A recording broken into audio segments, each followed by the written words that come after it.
These are the instructions for the heating and air conditioning unit in 1018 South Floyd, Unit 4.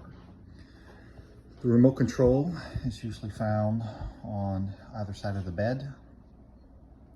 Power button, I have it set already on heat.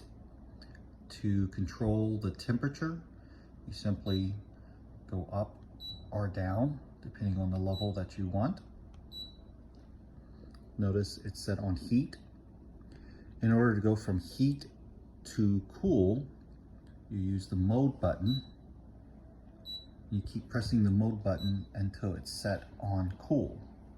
And again, using the up and down arrows to control the temperature setting that you want it on. To go back to heat, you simply use the mode button and watch to scroll to heat.